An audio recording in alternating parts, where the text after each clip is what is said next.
Alright guys, here we are, start of a new job. So this is going to be all of it getting taken out. We're going to be doing a stamped concrete patio, two-tone colors, doing a gray and a smoky blue.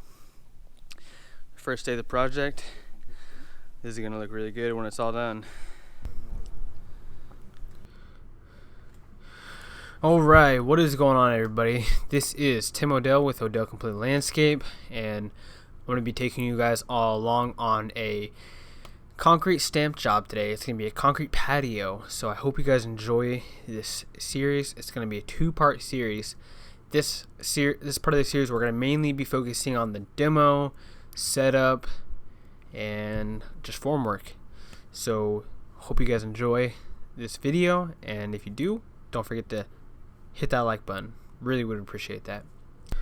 So what we're doing right now is we are just prying all of this decking board up with the pry bar, taking one out at a time, using sticking the pry bar right between both of the deck boards, and then using the other one as leverage as we pushed up on it. Here's a little close up. We just got next to the joist where they were nailed down on, and we just pry it up. They popped off fairly easily, but these nails were pretty big, so we had to be careful taking them to the trailer.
Alright, so it's about 10 a.m. right now. We've got the whole decking out. Went pretty smooth, pretty fast. We're using that pry bar right there. We used a sledgehammer to knock out all the joists. They were 24-inch on center, no water protection, but they were pressure treated. And then right now what we're going to be doing is we're going to set up this laser level right here. We're going to set this up. Since we have about 12 inches from the bottom of the step to the top of the house, we got to put it in about a 6-inch step, and it's gonna be a 6-inch step from off the slab onto the concrete. So we're gonna laser level in right now, 6 inches down from the top of this flooring. That'll be the height of the concrete or the patio slab. Then we're gonna put our form in right here really quick, and we're gonna probably use some masonry screws, screw into this sidewalk right here to put our next form in. For the 6-inch height we're gonna need, with a slight probably 1.5% slope from the patio door to the end of the concrete. Once we have that all established, we'll grade all this area out as evenly as possible. After that, I know we're gonna have to get base. I don't know exactly how much though until we get this form in and this form in.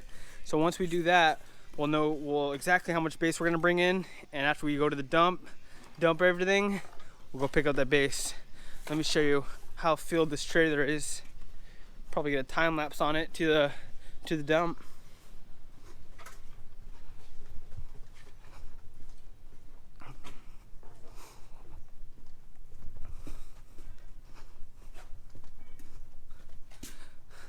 There's the trailer. Nah, I'm filming right now. This is the good thing about the high side trailers. You can fit a lot of stuff in there. Almost got it all in. This is actually from the last job too, some of this stuff. So I'm getting 2 dump runs for the price of 1. Alright, so now that we have all of the decking out. We're just going to grade out this area, get rid of the loose scraps, and start to get our form all set up. So now that I marked everything out with the laser level, we're going to start getting our form in. And what I did to make sure that this board was completely straight on both ends and square with this house was I measured over from one end, and then I measured over on the other furthest end, and I set a string line up on the other side, making sure that the patio width was exactly, I believe it was, I want to say, I think it was 16 feet. 16 feet. That's what I think I remember. Anyways, so from one end of the patio and the other end, we made sure we were at 16 and squared up. Since this was a raised patio, I did have to put two 2x4s together with a slight slope as well, about 1.5% coming towards the concrete in the backyard. That's all this job called for, was one form board. Actually two. I had to put one on the concrete as well, and you guys will see that later on in this video. So right here, this is a neat little trick. If you don't know about this trick, is to blunt your nails, so when you do pound it into a piece of wood, your wood won't split on you. And that's what I'm trying to demonstrate right here. I'm using my sludge to blunt the tip of my nail. And I don't know if you guys were able to see that, but I blunted the nail so that I would not split this board as I went in. I'm not really sure what the science is behind that, but if you do, comment down below, because I would like to know. Beautiful. Now that I have my form board set up, I was able to do the calculations for just how much space we would need for this area. Like I was saying earlier, we were like 12 inches higher or 8 inches higher than the existing concrete, so that would be a lot of concrete we'd have to pour in this area to give us a 6-inch step down from that backdoor patio. So what I wanted to do was I only wanted about 3.5 inches of concrete, and in total this whole backyard patio was roughly about 12 inches deep. Since we were going down about 6 inches from that backyard patio door, that makes it only about 6 inches depth. So we wanted to eliminate about 3 inches. So all we had to do was times the width by the length, and then times that by 3 inches, and that would give us the yardage. Well, then you divide by 27, and that would give you the yardage, so that we could fill this backyard patio to about 3.5 inches, so we don't have to pay double the cost of concrete.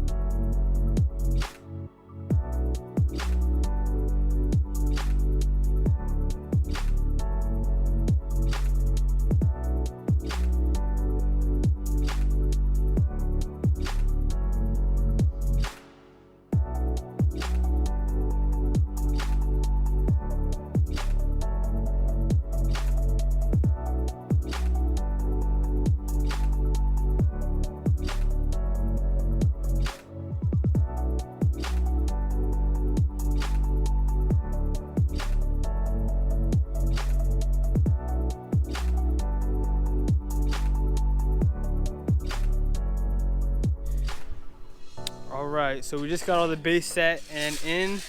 We put a string line up so that we can get our exact 3.5 inches from the top of the base to top of concrete. We left a little bit of an open area right here so that when we do take these forms out, we'll be able to finish the face side of this concrete, since we're doing a stamped and we don't want a bunch of base just sticking out where you're going to be looking at. It won't look good. Also, what we've done is we've laser leveled the ends, making sure that they're exact match, marked them, and then did the same for the top. Laser leveled it, that top area with that area, so that they're exact. Marked, put a string line then, or a red chalk line, from the top of the corner all the way down. We got about a 1.5% slope. So it's a pretty good slope for a patio. Keep all the moisture off. And then we also have a very, very slight slope going this way to drain to the plant area away from the house. So that is kind of what we're doing right now. All we gotta do now is take out probably about maybe one wheelbarrow of base, because got one wheelbarrow too much base. So pretty good calculations. So I'm gonna get to work.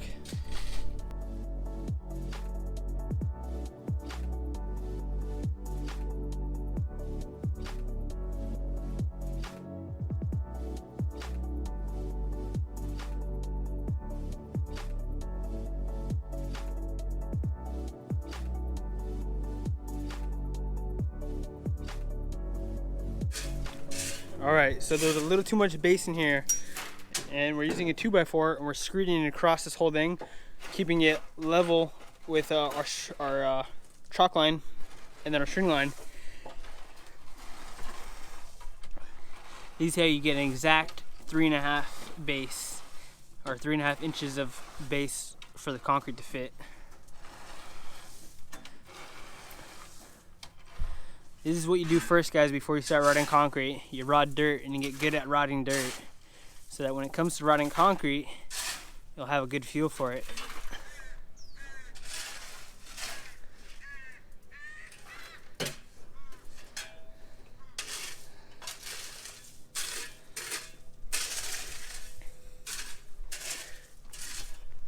Once we complete this side, we're gonna move over to this side next.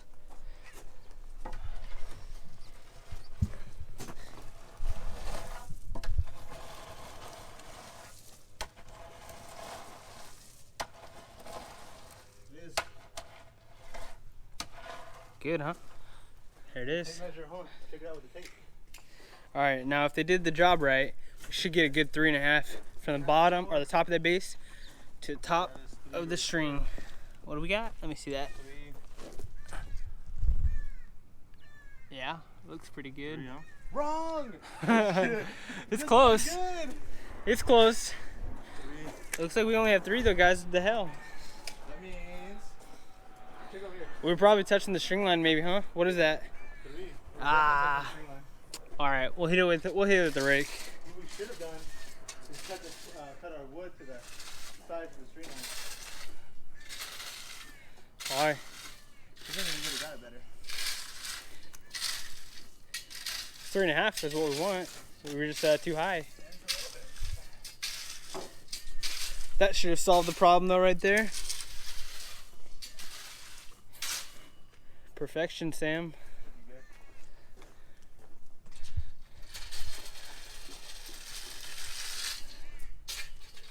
Whatever the compact that goes down like half an inch. Yeah. We'll just have thicker concrete, no big deal. I like that. Only two wheelbarrows over. 1.5, yeah.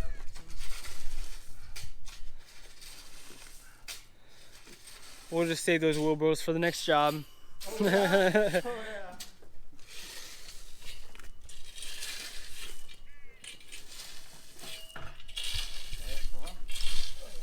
Otro más. So now that we have all of our grade looking pretty good, we go down and one more time with our 2x4, using that little technique and making sure that we're right below that string line and right up against our form so we can get that perfect 3.5 inches for our concrete. Now we're just wetting down this base, get it a little bit of a tighter, more compact together. Hit it with our plate compactor, make sure this is really nice and solid base for our concrete to lay on top of. We're just going to be setting up our final form right there now that all of our base is in, and we just use some masonry Tapcon screws to nail one of the 2x4s down to the concrete, and we use the other to push a butt up against it, and we just put like a block of wood behind it, screwed in, and that's what will keep that form from pushing out or moving when we do lay in the concrete. And then we put all of our rebar 2 foot on center. We use 3/8 number 3 rebar, and we make sure to just tie up all the rebar. And we don't always use dobies. Sometimes we do, sometimes we don't, but for this job we didn't. We just pulled up the rebar since we had extra help. And you know, dobies can kind of be a trip hazard sometimes. And that's it. That's what it looks like when you're all set up and ready to pour out. Alright, end of the day. This is how the project is looking. All the rebar is in, 2 foot on centers. We had extra rebar, so we threw in some angle rebar. Why not? Got thickened edge just to be able to finish the face of the concrete better. Kind of made this like a foundation patio. Here is the form. We pretty much just use Tapcons right into the concrete below to keep this wood from moving. And then this one, we just have these little 2x6 blocks that we screwed to the bottom of this 2x4 to not let it like bulge out when the concrete's getting poured in here. And a couple screws to this 2x6 as well. So if you guys liked the video, please give us a like, share, subscribe, tell your friends, comment down below what you thought, what I could do better for the next videos, and stay tuned for part 2 of the pour day.